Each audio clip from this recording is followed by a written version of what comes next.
Assalamu alaikum. Welcome everyone to our second panel session as part of CPISPAA Alumni Association mentoring program this summer.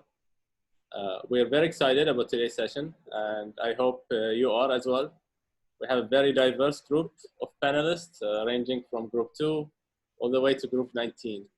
And they are majoring in many different disciplines. We have some in education, engineering, and art students.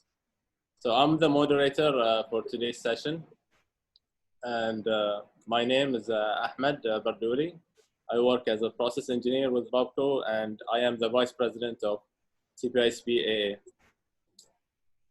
So before I introduce the panelists, I wanted to share a few guidelines about today's session. So if you want to ask any questions, you can type your question in the chat. I have it open here. I will read your question out loud for you, or you can use the raise your hand feature in Zoom, and then I will unmute you so that you can speak. Throughout the session, you may turn on your video or not, but make sure that your audio is muted throughout unless you're going to ask any question. This session is being recorded just so that the people that missed the session still have access to all the information and advice we share here. So I just wanted to make sure that everyone is aware of that. So our first panelist, Amal, thank you for taking the time to be with us today. Thank you so much for having me. It's a pleasure. Amal, if you could briefly summarize your journey right after the candidacy program, other scholarship you have received, what did you study, and what are you doing today? So after the candidacy program, I got a scholarship from the Ministry of Education, and I studied psychology with clinical psychology at the University of Kent, UK.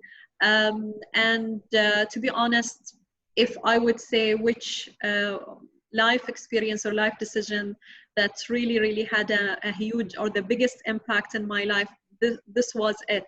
Studying psychology at the University of Kent probably was one of the best decisions I made in my life. It gave me so many skills. Then I worked at the Ministry of Education. I worked with the children with special need and gifted children. Moved then to HR consultancy, where I specialized in organizational psychology and occupational psychology. Then worked with the BIBF, and at some point in time, I managed the CPISPAA candidacy program. BIBF was very generous and sponsored my master's degree in human resources management. And after that, I did a postgraduate diploma in education on my own coast. It was an interesting decision after a lifetime of free education. And at the moment, I'm also doing a doctorate degree in education as I shifted from training and development to education and academia. And I'm currently working as a director of student affairs at the American University of Bahrain. MashaAllah, MashaAllah, Amal. And I think a lot of students will be even more also interested in your role with the American University in Bahrain, and maybe how they can get there. We'll talk more about that, inshallah, later. Sure. And Taqi, good to have you with us. I know you very well as we work together in Babco, but for the audience, if you can share with us the successes you had after the end of the CPISPAA program in terms of receiving other scholarships and your work and extracurricular activities that you've done since then until now. All right. So after the program, when I graduated, I had 4 or 5 options for scholarships. I had 2 scholarships in computer science and 3 scholarships in chemical engineering.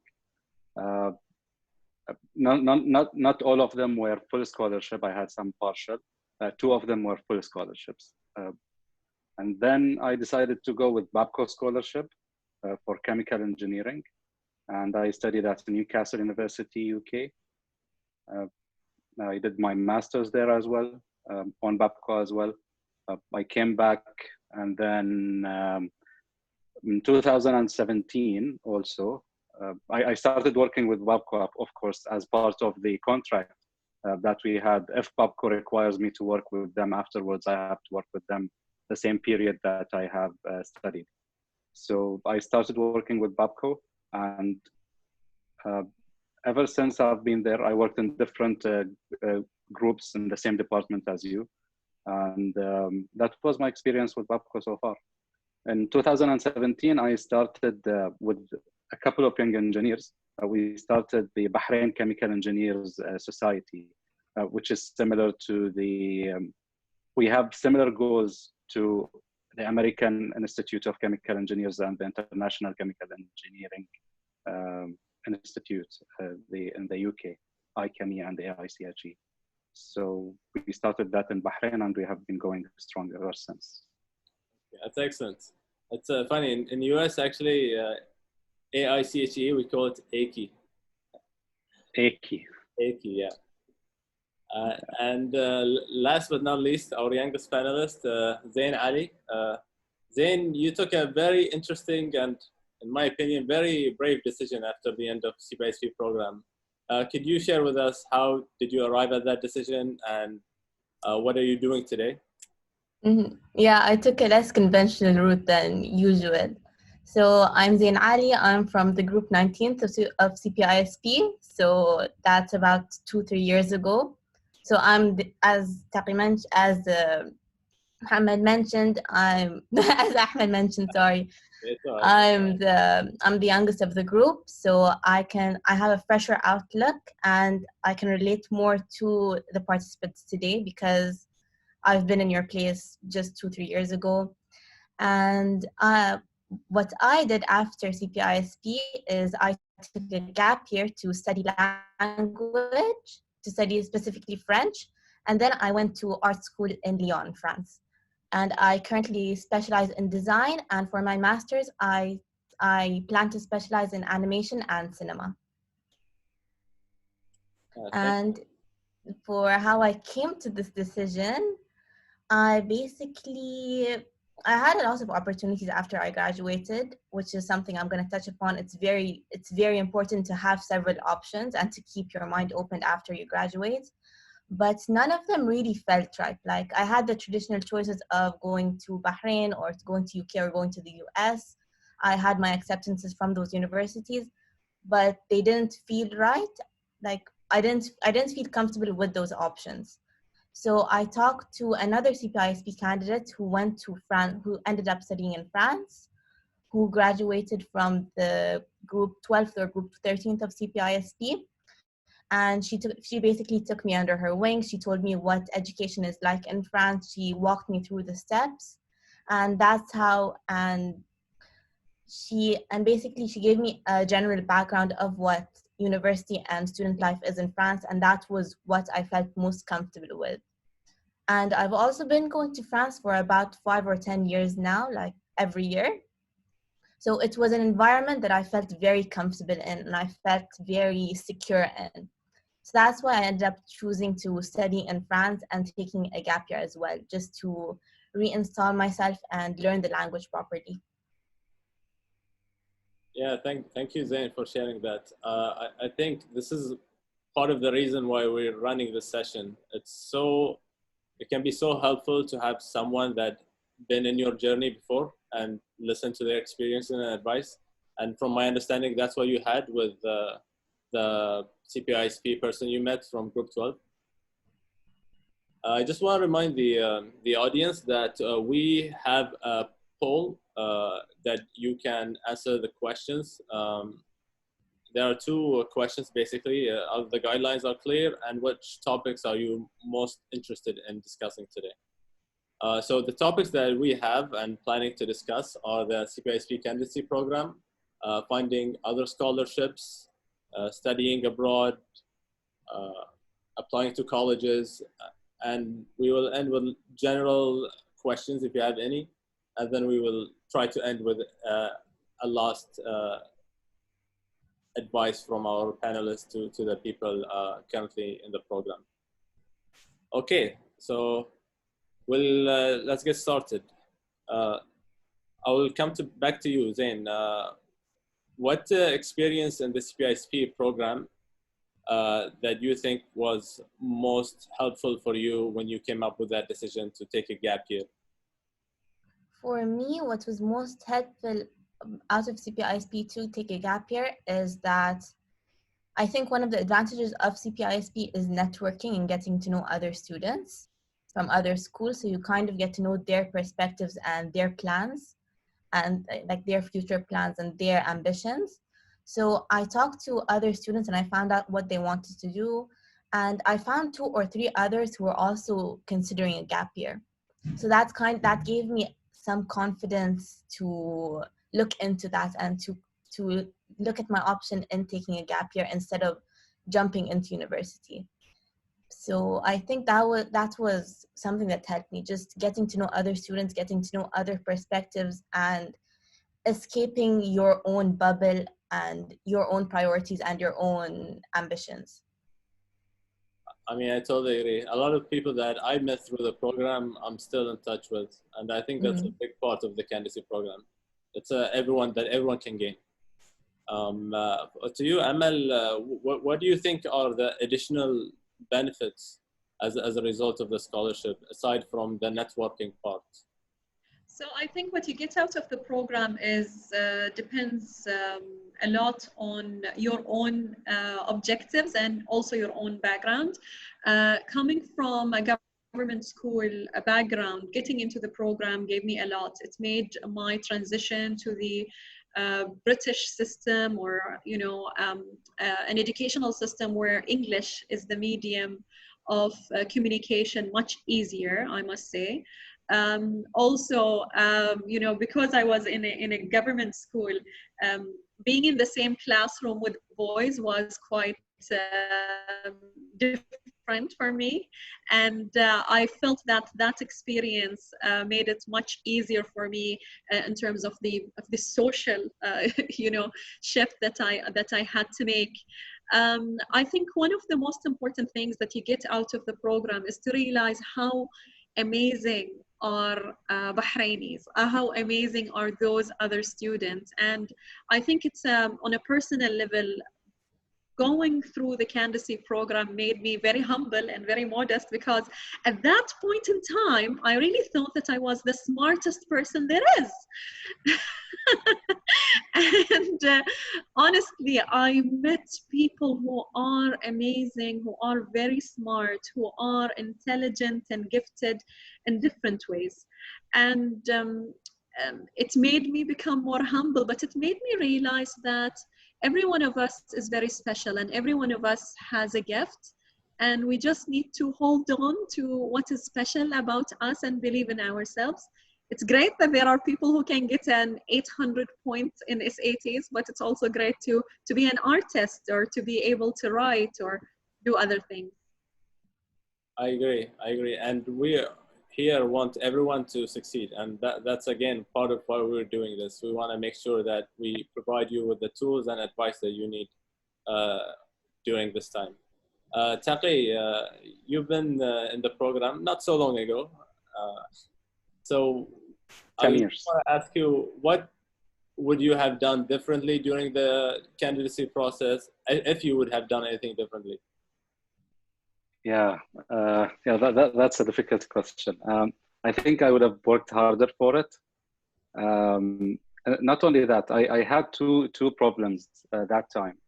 One is prioritizing. The second is practicing. And I failed both. And I'll tell you why. First thing to know about me is I started learning English in 6th grade. Before that, I used to study French in a different country. That was the second language there. So, and when I came to Bahrain, I had difficulty in studying English and learning English. And when I asked the teacher at school to tell me like a trick about how to study English, what he told me is, look for jahha, then jahha wa ma hawlaha is the answer. So whatever was the question, if there is a word that I don't understand, look for it in the text. That's the answer. Whatever is 10 words before it, 10 words after it, that's the answer. And that worked for me until 8th grade, I would say. From then, I met, I'm not sure if you know Ali Saeed Shihabi. I know. We were close friends, yeah. So his brother at that time got the scholarship. We were close friends, me and Ali. And he told me about the scholarship. So I asked him to give me books that his brother used to study English. And I found out that I don't really know English. So I started going to British Council and to improve my English, to improve my speaking, watched a lot of movies, which was really good excuse to have like some time to watch movies. So that was part one. Now it comes to prioritizing. So practicing was number one. Number two is the prioritizing. For the scholarship, you know that there is like a weight for each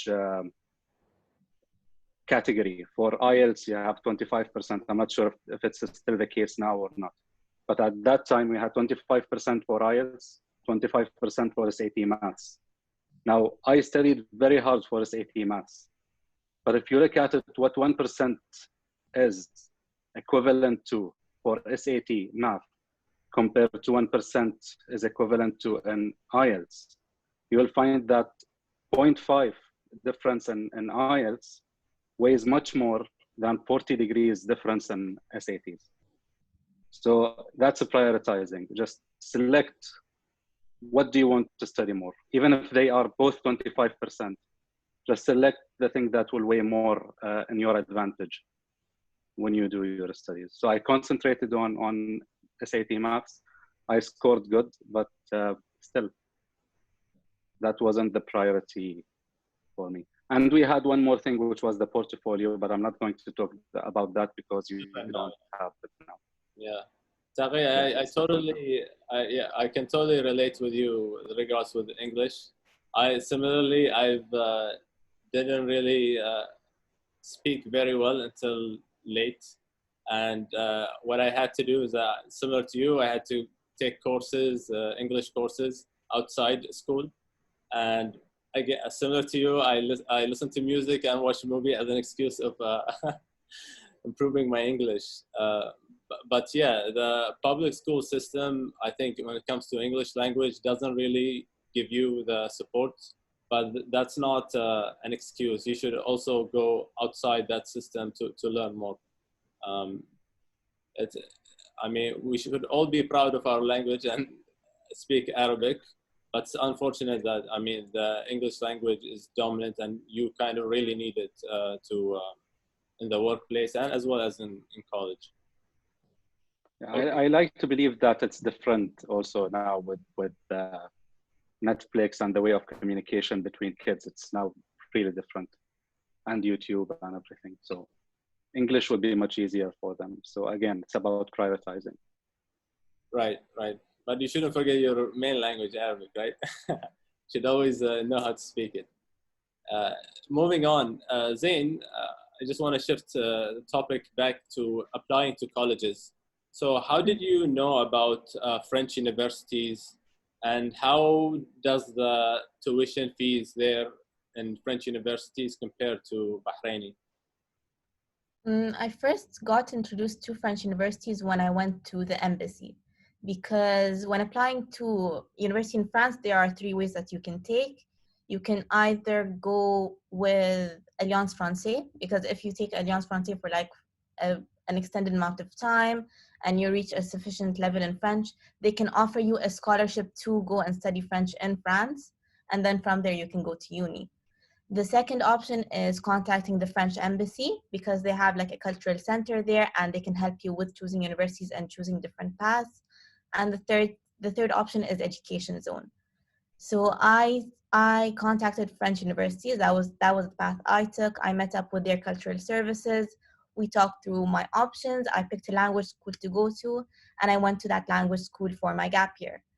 So in regards to universities, as in their education system, I didn't learn about that until my gap year, where I met up with the director of my language school, and we talked through the options that I can take regarding to my major and to my degree. So that was basically how I got my initial background in universities. So it was mostly just finding a support system and finding any service that can help me, and also just researching it by myself, because as you mentioned before, I'm an art student and I want to specialize in animation. So in regards to that sector, I followed a lot of people in social media who went to specific art schools and who went to really good art schools. So I also delved into the art schools that those people wanted and those people went to. So it was a good mix between personal research and also help from others. In regards to prices and to funding, there are two ways that you can go. There are public universities and there are private schools. I'm going to a private school, so it's much more so it's much more expensive. However, public schools are very, very reasonably priced. For a French student, it's 800 euros. For an international student, it's 2,000 euros, which in Bahraini is about 890 BD, I think. That's for the whole year. So it's about 890 BD for the whole year. You take it for 3 years, and that's your bachelor's. And master's is also similarly priced. For private, sorry? Yeah, was there, you need to know the language in order to study in France? Am I correct? For private schools, you do. For public schools, you do. For private schools too, but there are private schools, American private schools that do offer courses in English, but those are much more expensive because they're private. So for public school, you do have to have at least a B1, at least like a really good standard of B1 French in order to enter. For private universities, you can find American universities in France, which are still expensive. They're like 6,000, 7,000 dinars.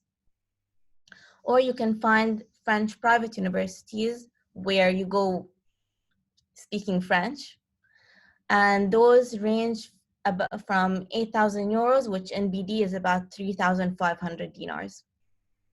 So that's the difference. You have 800 for public universities, 3,500 for French universities, where both options you speak French, or you have American universities in France, which have similar fees to American universities. And that's, see, your choice that you made to take a gap year, maybe there's still a little bit of stigma, like if you don't go to a college immediately after graduating, as you not have been successful, but it's key to know what you want to do, and you made sure you were prepared for that.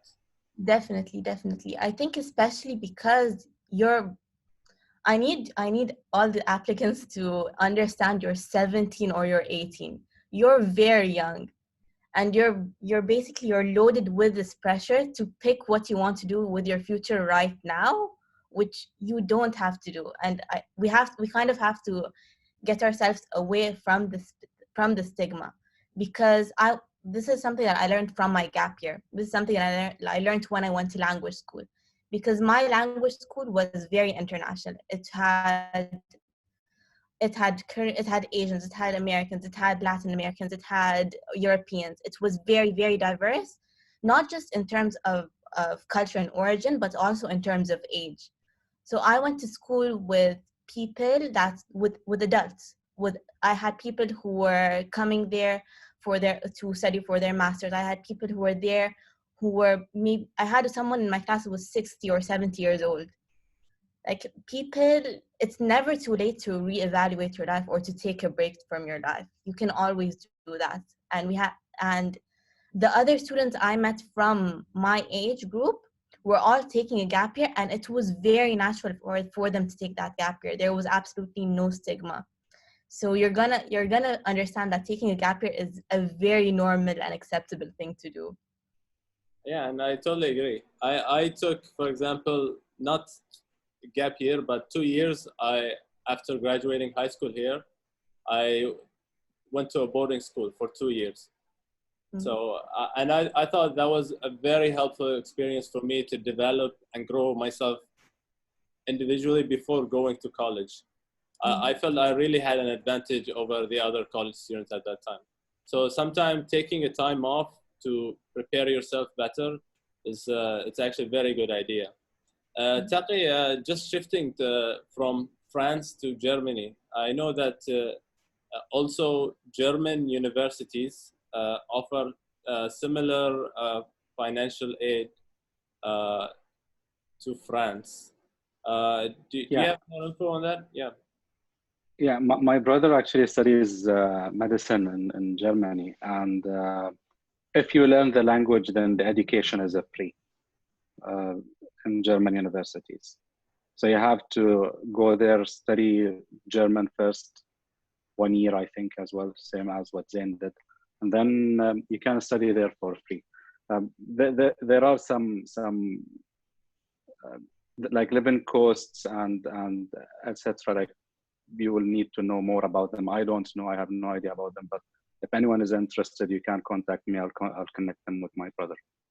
Okay. Yeah. Thank you, Taqi, for that. Now shifting topics to what looks impressive if you're applying to a scholarship or even college, what looks impressive in your resume? Amal, you've been part of CPISPAA candidacy program, and so I want to ask you what the type of students that stand out. What qualifications do you look for? I think it also depends on the program. For example, at AUBH at the moment, we do have a scholarship scheme. We actually have 2 scholarship schemes, one specifically for the CPISPAA candidates, and I wonder who was the advocate of that program, and another scheme scholarships for the public, for anybody to apply to.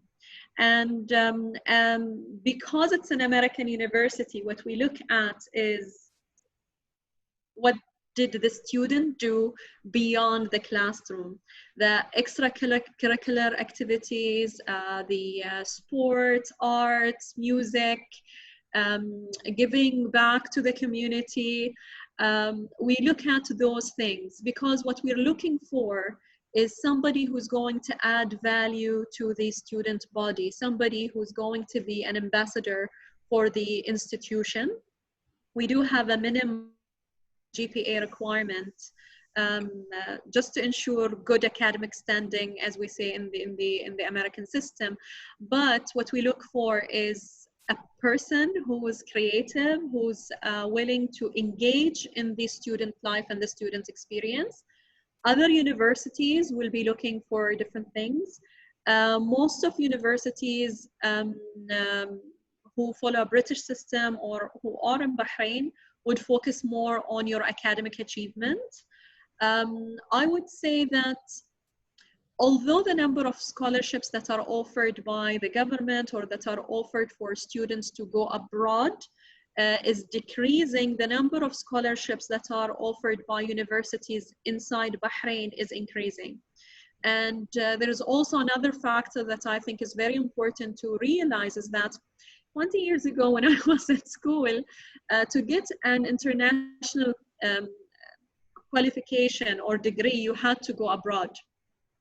Now the paradigm is shifting. You can get a British degree or an American degree in Bahrain, which is something that was not available to us at that point in time. For many people, studying abroad might be the right thing to do. And I would say for many people, studying in Bahrain is the right thing to do. So choose the decision or choose the pathway that suits you the most. And don't be so upset to stay in Bahrain and not getting the CPISPAA scholarship, because there are many things that you can do, and success can happen even without getting the scholarship. I think, so going back to answering your question, what are universities looking for? It depends on the university, it depends. But we at AUBH look for somebody who adds value. We just finished the interviewing process. We are flattered by the number of applicants who apply to our scholarship scheme this year. And we are going to announce the recipients after Eid. Actually, today I received the list. So I'm looking forward to informing the recipients. That's awesome. And you guys are example of that, right? That's why we're guys having you here. You're example of the success that for people. Yeah, I think it's very important to realize that getting the CPISP scholarship is it's an extraordinary opportunity that happens to 10 people every year, but it doesn't mean that there are only 10 successful Bahrainis every year. It just means that you need to figure it out another way. And I think probably not getting the scholarship wasn't that bad for me. I was able to work harder and find my way around. And I think to be successful requires a lot of hard work, but you don't really have to get the scholarship to be successful.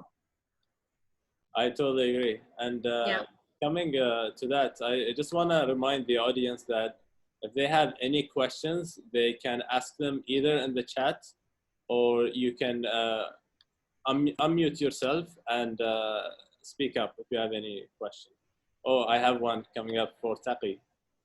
Taqi, there's a question for you. How did you manage with the tuition fees and accommodation when you were in the UK?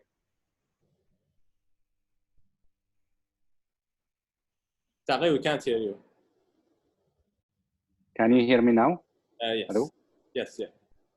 Yeah, so yeah, I got the PAPCO scholarship and they paid for everything.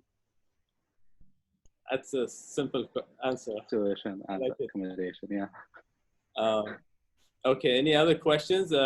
Please feel free to put them in the chat, or again, unmute yourself and ask the question. Will there be a PAPCO scholarship this year? And so the system is different now. Before people would, so the PAPCO scholarship went through 3 stages. The first stage was the top 20 in the CPISP. If any of them who did not receive the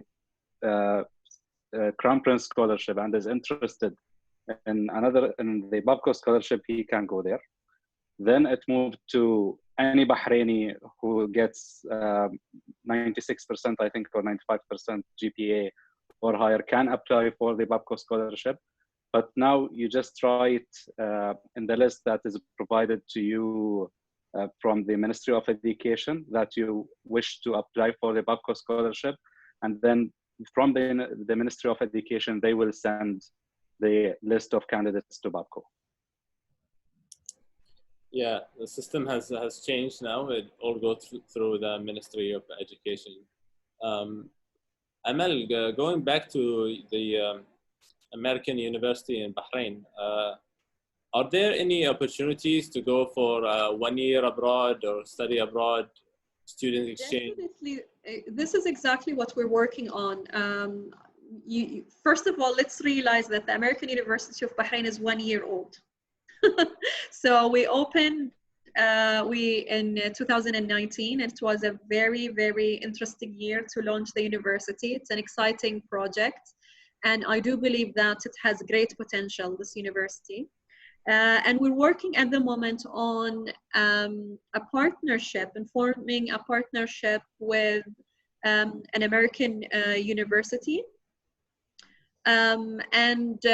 Through that partnership, students will be able to either do 3 years in Bahrain and 1 year abroad, or 2 years in Bahrain and 1 year abroad.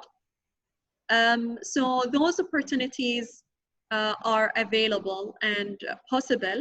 We will announce them once we have the partnership agreement, sealed. Okay, well, I mean, we look forward to that. I know a lot of the people want to find that balance of staying at home, but still getting that quality education and the American, university culture. So the university that we are partnering with is CSUN, California State University at Northridge, which is part of a huge system that includes more than 30 campuses in the United States. It's a huge university. So the range of programs that are going to be accessible and available through this partnership is going to be really wide. But because it's a huge university, it's taking time for us to finalize that agreement and announce the programs. Definitely, the priority will be for the students who enter the programs that we offer at AUBH. And at AUBH, we do have a college for architecture and design, a college for engineering and business and management. So those degree programs will be available in different structures in what we call 3+1 or 2+2, so that the students can have the experience of studying abroad, but not carry the full cost of living abroad, because it is expensive to live abroad. Yeah, that's a very exciting news and something really to look forward to. Thank you, Amal. Yes. Yeah. And speaking of cultures and studying abroad, Zain, how is the culture in France, and how did you assimilate there? How did I assimilate? I think, again, the gap year was the key here, because I went to, the school I went to is called Cavillam, and it's in a small French city called Vichy, which is, the population of the city is 50% old French people and 50% international students that are there to learn French, because it's famous for its spas and the language school that's there. So that gave me that advantage of being able to communicate with other international students very comfortably, because French was the common language between us, because they either spoke their mother language. Not everybody spoke English. Like, even the other international students, not everyone spoke English. So we had to speak French in order to communicate with each other. And the other people in the city were used to students being there, so they knew to communicate with us in French very easily and very comfortably. And even if we ask a question in English, they would still reply to us in French, knowing that we came here to learn French. So it was an environment that was very accommodating to me learning French, and also to me assimilating to French culture, because the culture there still stayed very French. We had a lot of cultural activities. We had some history lessons in school, where our teachers and professors were also very accommodating and helped us learn more about French culture. So I think the key here was really the gap year. And then the second key was my first year of university, because I went from an environment where I communicated mostly with international students to communicating with just French students, because I went to a private French school where you had to speak French. All my courses are in French, all my classes, all my lectures, everything is in French. And the school is like 99% French people. Like, there were very, very few international students. And most of the international students were Asian. So even then I couldn't communicate with them in English. I had only one Arab girl with me from the entire school. There was only one other Arab girl. So so I was basically forced to be friends with French people, and they're the ones who introduced me further to the French culture and helped me assimilate better and understand it better. So I think those first 2 years were very formative in that perspective. I must say, Zain, you're not a typical Bahraini in doing that, or probably the environment made you or pushed you to mix and mingle with other people. Because one of the issues with Bahrainis is that whenever they know that there are other Bahrainis around, they stick to each other. Exactly. And I think that's the advantage I had, is that there were so few Bahrainis. Yeah. That I only knew, from when I went to my gap year, I only knew one other Bahraini who graduated from the school 5 years ago. So I went to the director. I was like, "Do you know any Bahrainis in the city? Is there anyone I can talk to?" And he was Anyone like, who I can have chai halib with. 5 years ago, you can have her number. She said it's okay. So we do have that sense of sticking together. Yeah, we do. I was forced into an environment where I couldn't do that. But So lucky you. Lucky you. It did give me that advantage of being more open with people. And So Hmm? I would say to all of those who are planning to study abroad, you know, having some Bahraini friends is important because you need to support each other's, and when you live abroad, you need a support system. But don't lose out the opportunity of getting to know other people from other culture. Don't lose the opportunity of getting to know people who are different, because you know it's then what's the point of studying abroad? Then what's the point, you know? So that's the number don't be one afraid to advantage of open studying up abroad. to others. Yeah. So in the 4 years I spent in the UK, I guess the only year when actually it hit me that I spend most of my time with Bahrainis was by the time I was in my 4th year and my final year. So in the British system it's 3 years, but because I did foundation it was 4 years. And the moment I realized that, you know, having friends from Spain, from Cyprus, other countries, it's really added to shaping my character, and I think it's something that we should not lose out if we study abroad. Yeah. Like my group of friends first year, like during my gap year, it was me, a Saudi girl, a Thai girl, a Korean girl, and a Latin American girl. Like that was our circle, and it was so helpful, and it's helped broaden my mind so much. So I think that may be the biggest advantage to studying abroad. Oh wait, I think I have some questions. Yeah, you have so many questions. Yeah, you do. Yeah. While you're reading those, I just want to share that similarly, in going to this boarding school, there were no Bahrainis, actually no Arabs or Muslims around me. So I also have felt that, or were forced, for lack of a better word, to meet and get to know other people from other cultures.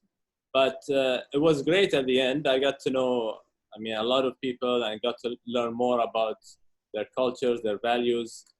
But it's not an easy process, you know. It's very difficult switching, especially it was for me, from switching from a public school system all of a sudden in a boarding school with very different culture.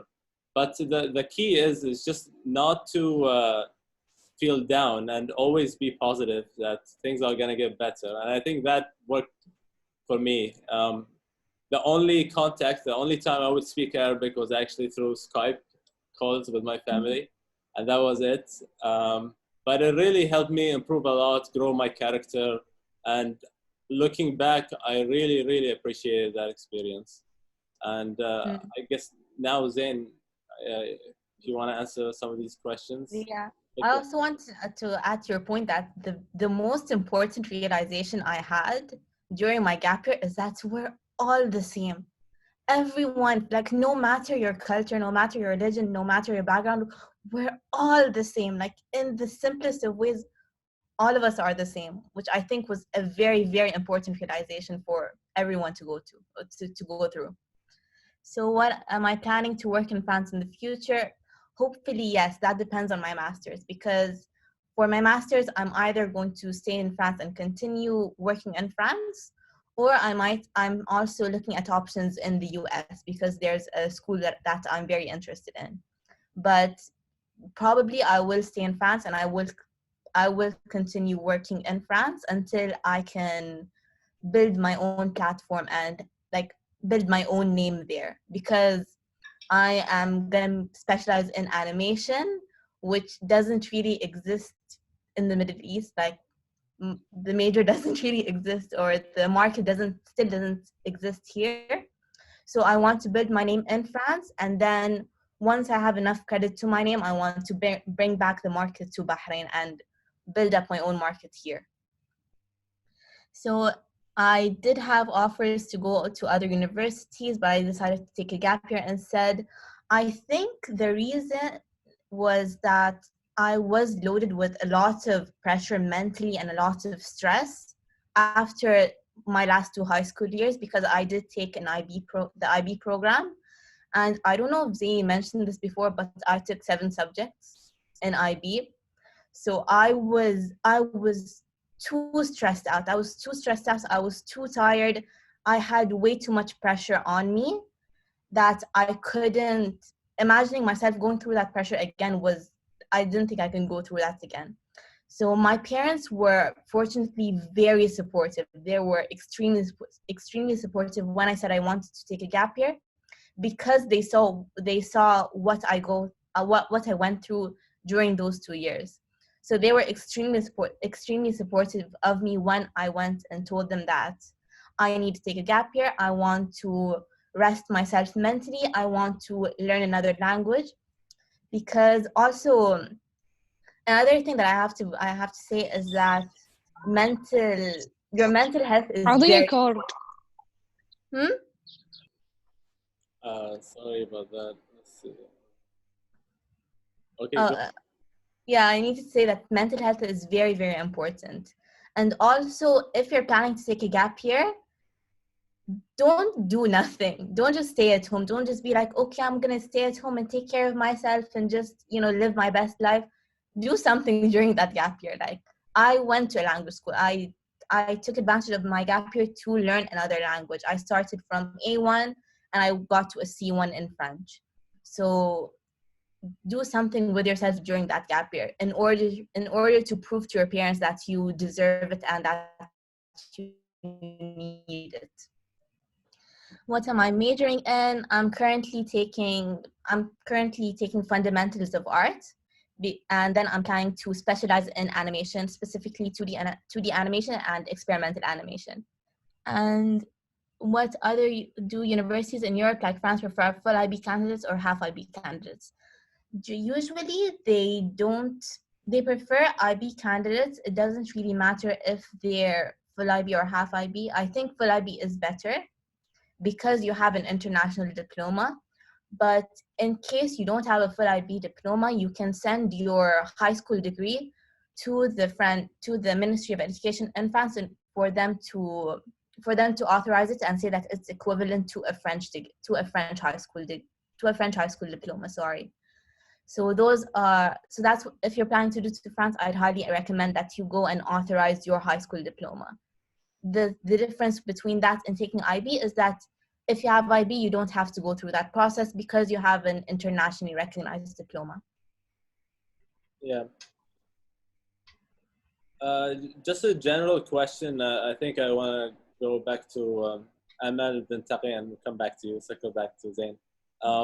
When choosing your specialization in university, how did you come up with that? Because I know when I was at that point where candidates are in high school, I was really unsure what to decide, what to specialize in. And you feel that like you have to make the decision right now. I think to some people it comes naturally, and to other people it gets confusing. The thing about the candidates, being a candidate by definition means that you're good at everything, or almost everything. You're above average in everything. You're above average in math. You're above average in science. You're above average in most subjects that you take at school. And people who come with this background find it difficult to make a decision.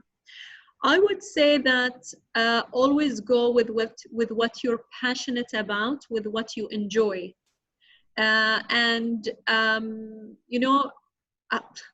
totally don't believe in all of those kind of studies that predict which kind of majors and specializations are going to be needed in the future and so on. If you study something that is going to be predicted to be needed 4 years from now and you don't enjoy it, you're not going to do well in it. So go with what you're passionate about. And to those people who find it difficult to make that decision, then choose a university or a system that will not penalize you for changing your mind. Usually, if you go into a British system or British universities, you know, if you're going to do foundation year, if you're undecided, do a foundation year. If you're undecided, doing a foundation year gives you wider options. If you decide to get into a program, if it's a British system, you might be able to change your major after year one, but that's it, not in year two. It's going to be almost impossible. American universities are very different. American universities or universities that follow an American system almost give you an opportunity to change major at any time during the first 2 years, because most of what you do is what we call general education courses, which means these are core subjects shared by most majors, and credit is transferable from one major to another. So if you're undecided, interested in a British system where it's all about depth, then do foundation year. If you are undecided and interested in American system where it's all about width, then it's fine, go, and you can even register as undecided student within the first 2 years. You will figure it out, but do the things that you are interested in, not what your friends say is going to be the best for you, but what you are interested in. And that's the importance of trying to do things beyond the classroom when you are a student, because when you try new things, you get to know yourself better. When you try those classes after school, you get to know what you actually enjoy. And don't be afraid that if you choose, let's say, accounting, that you have to stick to accounting for the rest of your life. This is not true anymore. I did a bachelor degree in psychology, a master degree in human resources, and I'm doing a doctorate in education, and it made sense. And on those points in time in my life, it made perfect sense, and it's still making sense. I'm interested in people. You can tell that. But even if it's in a different field, if you start as an accountant, you don't have to die as an accountant. You can change. You can change in between. It's not like the decision that you will make now is going to define the rest of your life. I was supposed to be a computer science major. That was Sorry? what I applied for. I was supposed to be a computer science major. That was what I applied for. That was what I got accepted into. Yeah. Mm. Yeah, you should never feel stuck. If you even change your mind later on, I think you should always think about what gives you joy, what you enjoy doing, because that's what you get. And build skills. Sorry, Ahmed, to interrupt, but I think the most important thing, whatever your choice is, and to be honest, having worked I've interviewed hundreds of young people graduating from schools and trying to find jobs into the banking sector and other businesses. What employers look for is somebody with a positive attitude towards work. So somebody who's not lazy, somebody who comes on time and is not snobby or feels that, oh, this is beneath me. This is the kind of person that people are looking for. Build your skills. Communication is important. Math, problem solving, these skills are important. If you build those skills, then you have transferable skills that you can use wherever you go. It doesn't matter what kind of degree you have.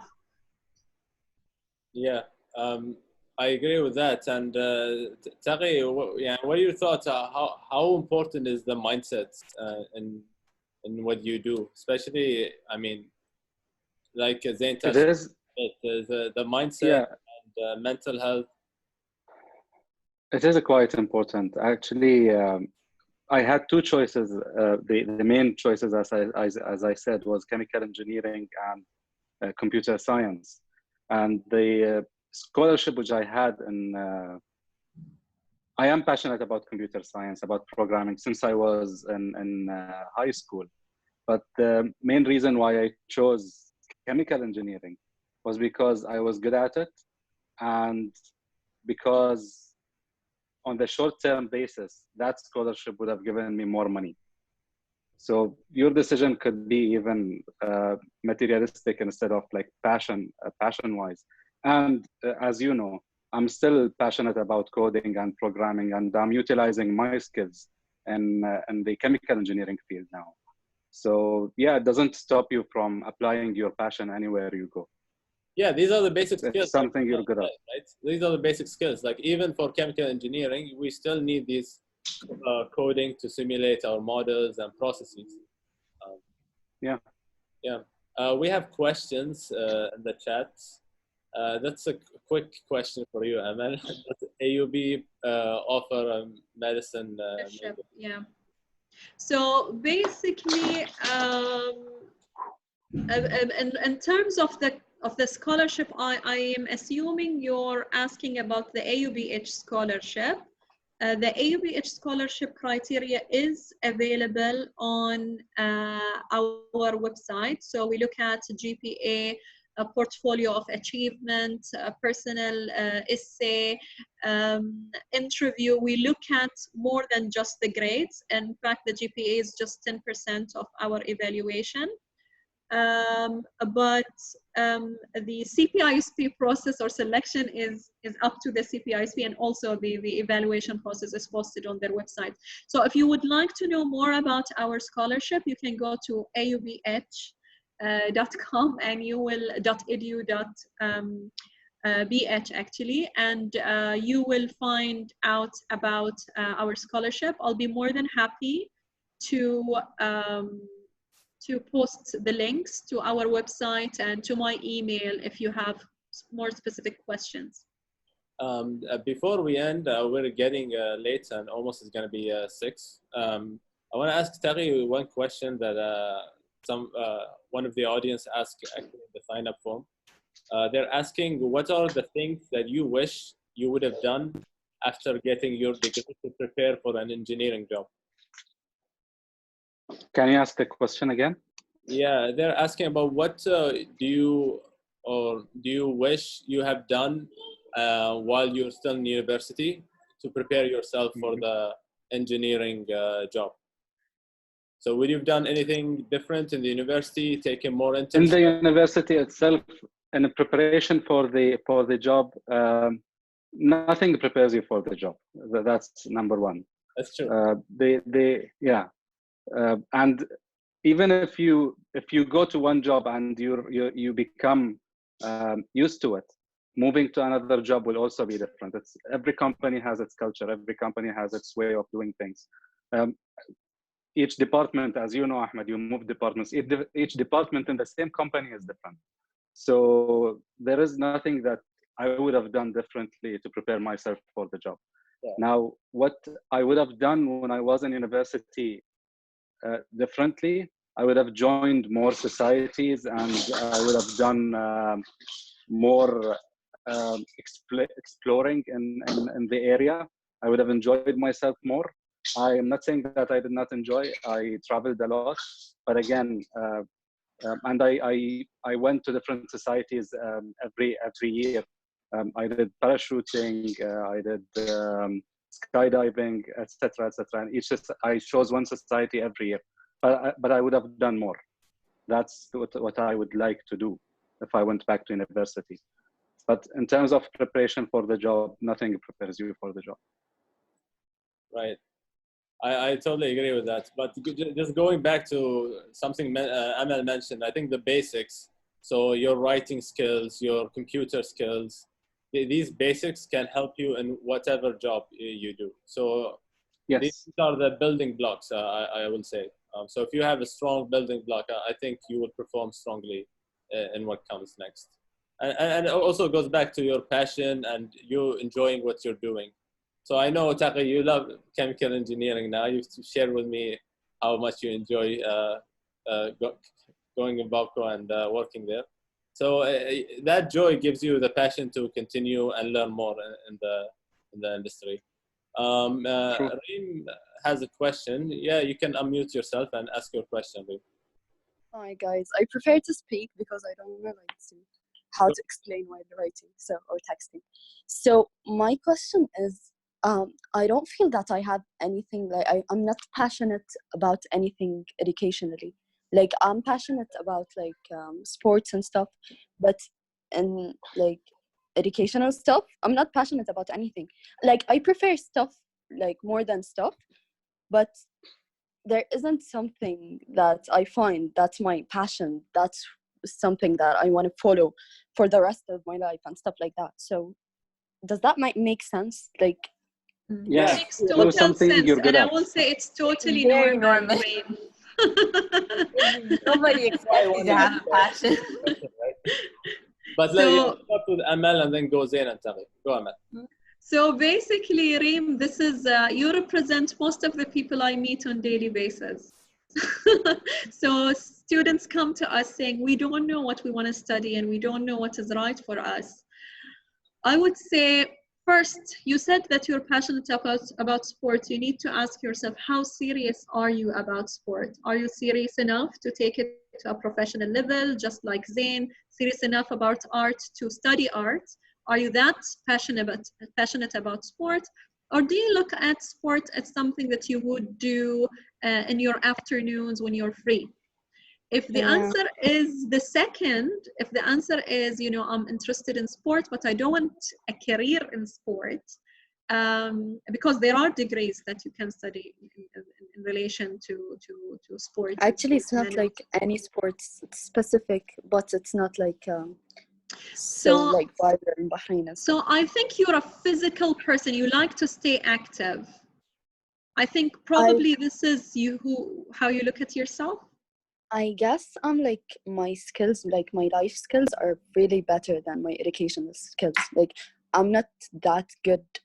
You are in the CPISP program, Reem. I mean, yeah, I'm just small. I don't like. So, Reem, don't be so judgmental on yourself. You are above average in terms of educational skills. You are going to be successful in anything if you set yourself towards the right thing. So Reem, you are good. You have excellent educational skills. I have no doubt. Thank you. I really believe in myself, but I mean, when I look at myself like in the future, when I try to know, like, you have that look at yourself in the future and say, oh, shbasawi. Yeah. I can't see me like doing anything.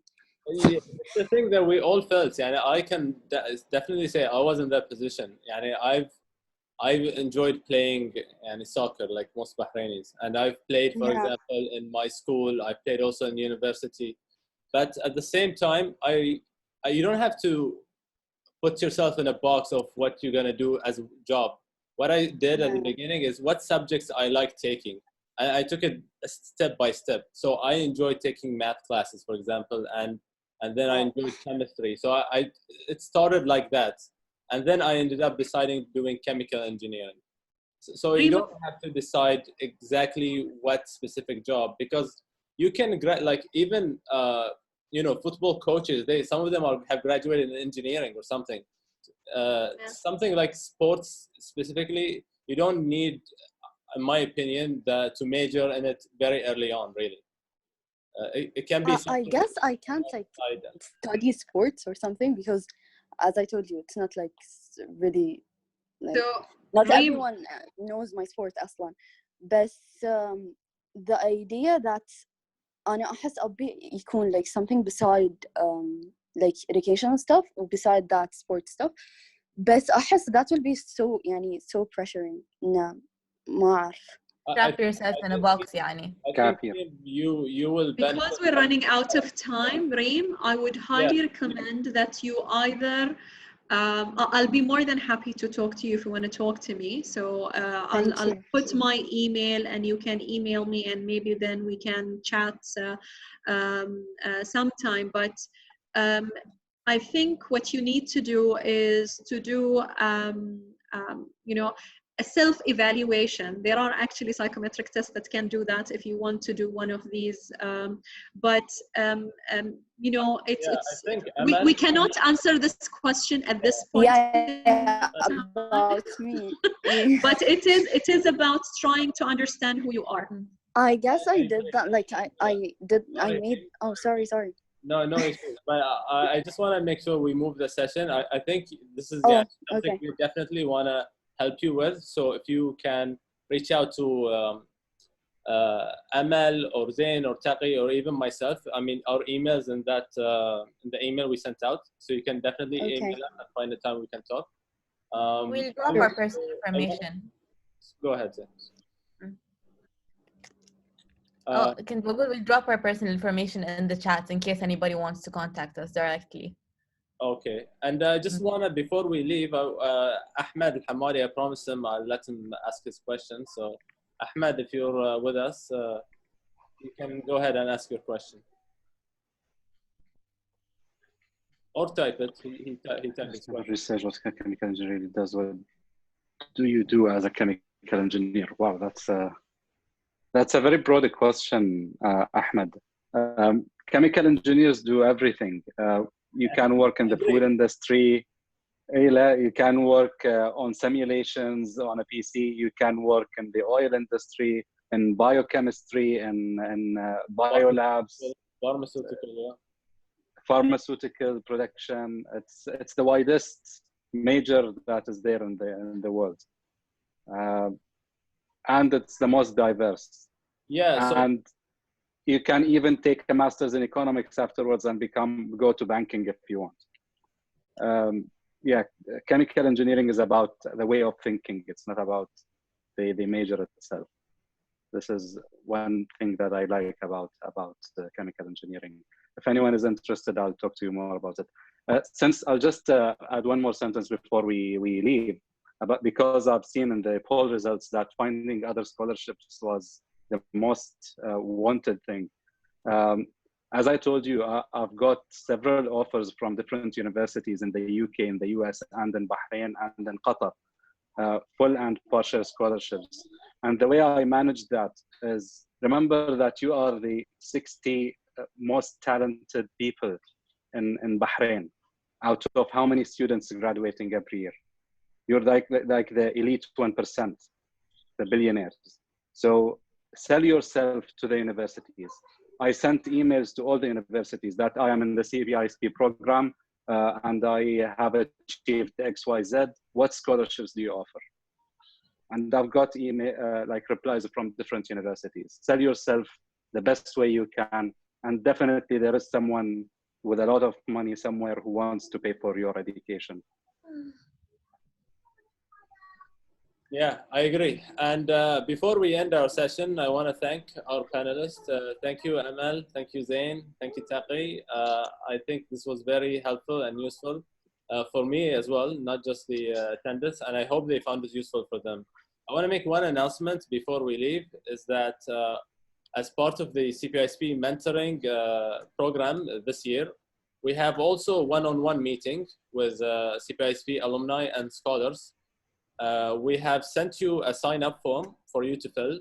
If you haven't done so and you'd still like to participate in the one-on-one meeting, please, we will send the link and the email again for you to fill. And hopefully you will fill it by tonight, because we're putting the deadline, we said actually 6 p.m., but we will push it until 8 p.m. So right after this session, you can go and sign up for the one-on-one meeting.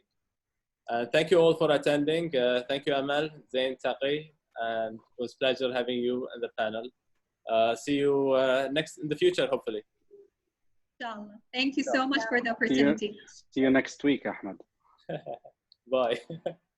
Bye. Bye-bye.